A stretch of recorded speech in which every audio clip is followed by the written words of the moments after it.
Monday, January 2nd, 2025, 9 p.m. Shanghai, China. A little-known actor named Wang Xing packs his bags and boards a flight to Thailand. He had just landed a new role, not in a blockbuster, but in what he believed could be his big break. At 2 a.m., he arrives in Bangkok. A black sedan waits for him outside the terminal. He texts his girlfriend, letting her know he's safe. Hours later, those texts stop. His last known location? A small supermarket at the Thai-Myanmar border. No one hears from him again. Not his family, not his friends, not even his girlfriend. He was gone, without a trace. But 4 days later, he is found alive. Shaved head, torn clothes, and accused of running a fraud operation inside Myanmar's most notorious scam compound. How does an actor become a scammer? This is Scamnomics.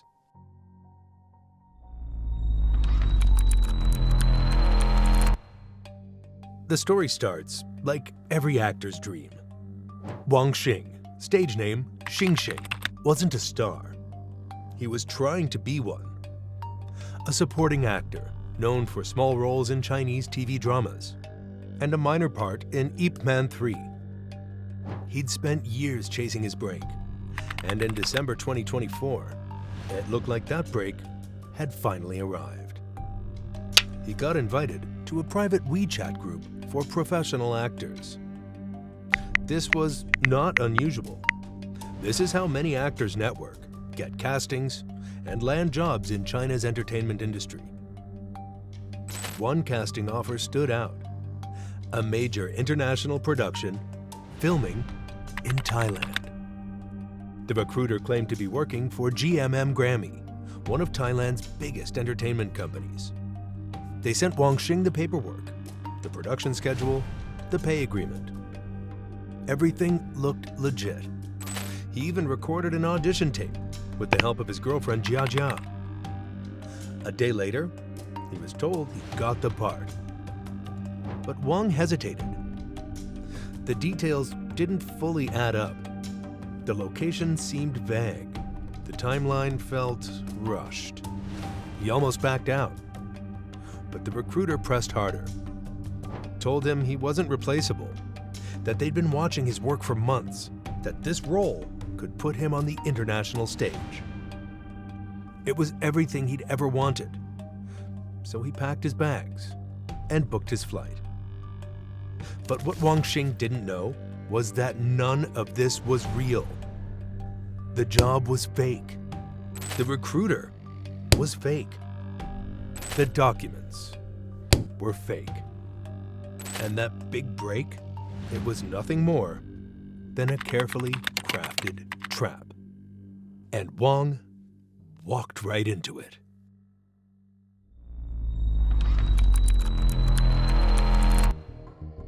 January 2nd, 2025. Wang Xing arrives at Shanghai Pudong International Airport. He boards a flight to Bangkok, filled with hope and excitement. He has no idea what's about to happen next. At 2 a.m., he steps off the plane in Thailand. A man is waiting for him, holding a sign with his name. It all seems legit, professional, organized. He texts Jia Jia again. "I'm safe. See you soon." A gray Toyota sedan pulls up. The driver greets him, loads his luggage. They begin driving, hours, deep into rural Thailand. Wang keeps sending his location to Jia Jia, city after city, province after province, but something feels off. The driver won't answer his questions. The promised production team never shows up. By morning, they reach Mae Sot, a small border town. Wang's last message pings Jia Jia's phone from a supermarket near the Thai-Myanmar border. And then, his phone goes silent. Hours pass. No reply, no location, no sign of him. What Wang doesn't know is that he's already crossed into Myanmar. A pickup truck arrives at the border. Wang gets in. It doesn't go through a checkpoint. It crosses the river, off the grid.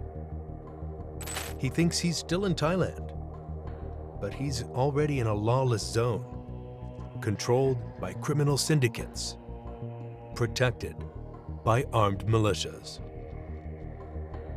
Wang Xing has just entered Apollo Park. And by the time he realizes, it's already too late.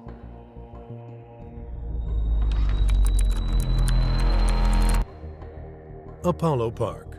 Not a studio, not a set, not a production house. It's a prison designed to manufacture fraud. Wang is shoved through the gates and into a bare concrete building. He isn't alone.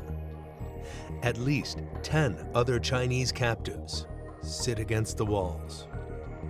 Their heads are already shaved, their eyes hollow. For the first time, Wang realizes this isn't Thailand. This isn't a movie role. This is Myanmar. And he's been kidnapped. He's moved to a second building, larger, no windows. This is the training center. Rows of computers, dozens of captives, and a script that Wang is forced to memorize. Fake investment scams, crypto cons, romance fraud. Scripts designed to trick ordinary people into giving away their life savings. The captives aren't speaking. They're typing cold, scripted texts, targeting strangers day and night. But there's a third building, the worst one. Wang hears the rumors. Once you're sent there, there's no escape. 12-hour shifts, non-stop scamming. Victims from all over the world, trapped, working for criminal kings, earning millions they'll never see. The captives in that building, they aren't people anymore. They're profit machines. Wang knows his turn is coming soon. And unless someone finds him, he'll never make it out.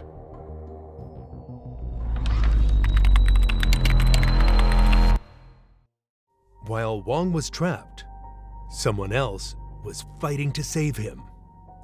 Jia Jia, Wang's girlfriend, wasn't giving up. She called the police in Shanghai. They said they couldn't help. It's an international case. File it in Thailand. She called the Chinese embassy in Thailand. They told her to wait for confirmation. She even tried calling the Thai police. No answer. No one was helping. So, Jia Jia did the only thing left. She went public. January 5th, 2025. She posts on Weibo, China's biggest social media platform. A desperate message, a plea for help. And it goes viral. Big-name actors Shu Qi, Yao Chen, Gong Jun, they all share it. Fans amplify it. The media picks it up. Suddenly, the world is watching. And that's when everything changes. Under massive public pressure, the Chinese embassy, the Thai police, and even the Karen National Army start negotiating. 4 tense days pass. Every hour feels like an eternity. And then they find him. January 7th, 2025. Wang Xing, shaved head, torn clothes, steps onto the Thai-Myanmar Friendship Bridge. The cameras are blinding. The reporters are shouting. Wang smiles weakly and thanks the police. He's free. But here's the real question.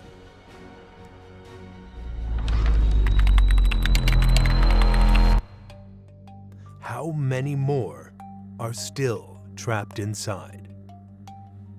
Wang Xing's rescue, it made headlines. It sparked raids, arrests, shutdowns.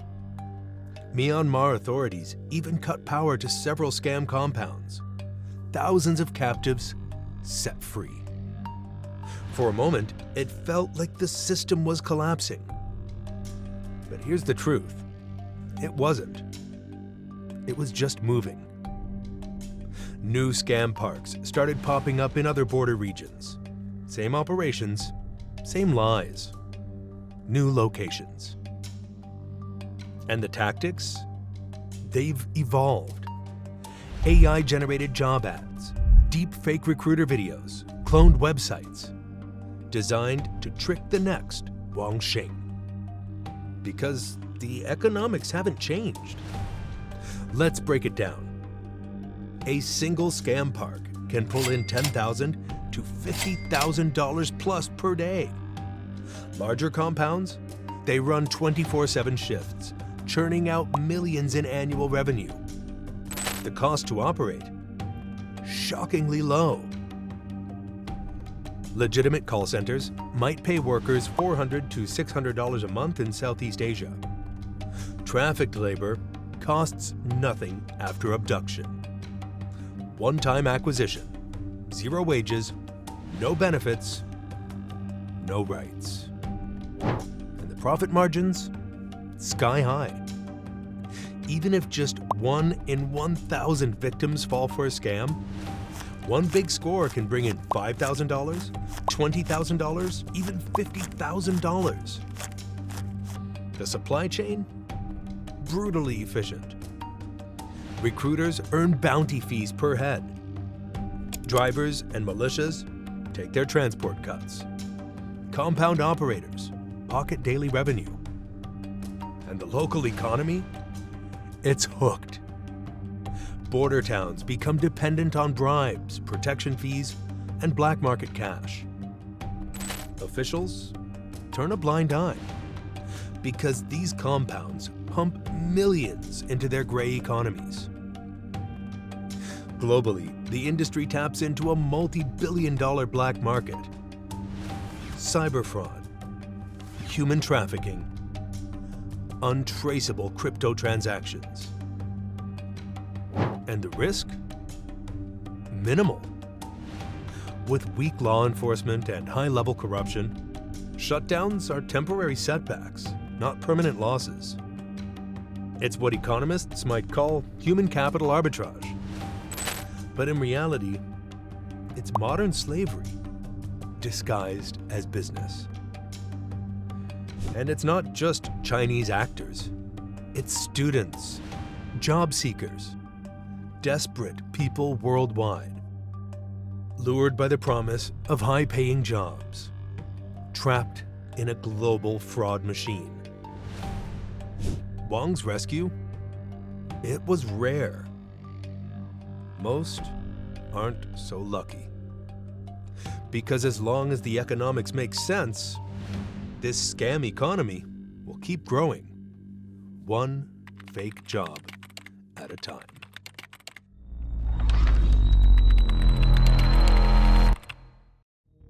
Wang Xing was lucky. He escaped. But thousands more won't. Actors, students, single mothers, desperate job seekers who click on the wrong job post. All just one reply away from becoming the next Wang Xing.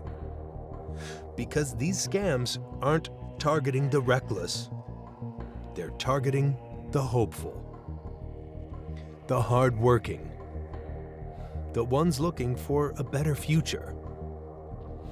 And unless we keep watching, unless we keep exposing, this system will grow stronger. So here's what you can do right now. Seen a suspicious job ad? Screenshot it. Know someone looking for work overseas? Show them this video. Been targeted yourself? Share your story. Because the more we know, the harder it is for these scams to stay hidden. Exposure is protection. Silence is profit. This is Scamnomics.